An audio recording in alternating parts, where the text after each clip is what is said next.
नमस्कार, मी Sayali Vaze Panse. Lines and अँगल्सच्या आधीच्या व्हिडिओमध्ये मी करस्पॉन्डिंग अँगल्स म्हणजे काय ते एक्सप्लेन केलं होतं.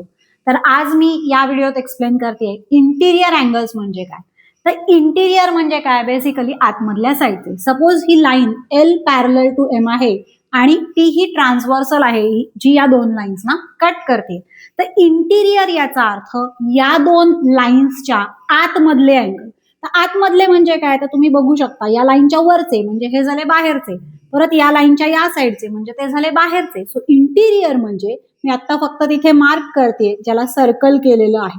सो हे चार अँगल्स जे आहेत त्यांना म्हणतात इंटिरियर अँगल्स. तर आता इंटिरियर अँगल्स मध्ये पण आपल्याला दोन प्रकार आहेत, इंटिरियर ऑल्टरनेट अँगल्स आणि interior angles on the same side of transversal.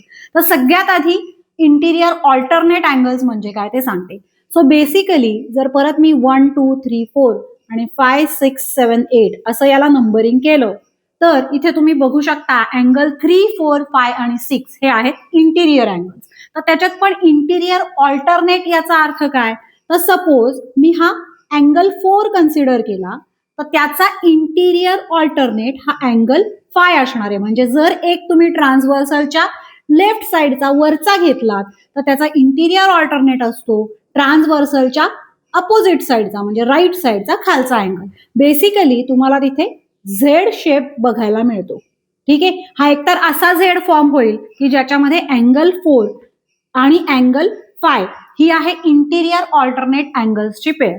तर दुसरी पेअर कुठली आहे, तर अँगल 3 जर का कन्सिडर केलात तर इथे आहे अँगल 6. तर इथेही झेड म्हणजे तुम्ही म्हणू शकता की उलटा झेड फॉर्म होतोय. परत एकदा तुम्ही म्हणू शकता की ट्रान्सव्हर्सलच्या राईट साइडचा वरचा अँगल कन्सिडर केला तर त्याचा इंटिरियर ऑल्टरनेट लिहिताना ट्रान्सव्हर्सलच्या डाव्या साइडचा म्हणजे लेफ्ट साइडचा खालचा अँगल घेतला. आणि ऑब्व्हियसली इथे फक्त आपण इंटिरियरच कन्सिडर करतोय, सो दोन लाईनच्या आतमधलेच अँगल बघायचे.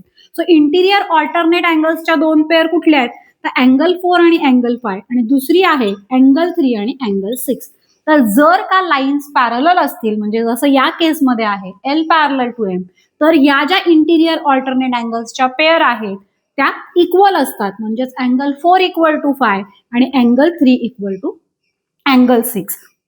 तर हे लक्षात राहतच, पण हे कुठून आलं की इक्वलच का असतात, तर ते मी नंतर एक एक्झाम्पल देईन तेव्हाही एक्सप्लेन करेन किंवा आता जस्ट सांगू शकते की समजा तुम्हाला अँगल 2 मी 60 डिग्री दिलाय, तर तुम्हाला व्हर्टिकली अपोजिट अँगल ऑलरेडी माहिती आहे, त्याच्यामुळे माझा अँगल 4 हा सुद्धा अँगल 60 डिग्री होणार आहे.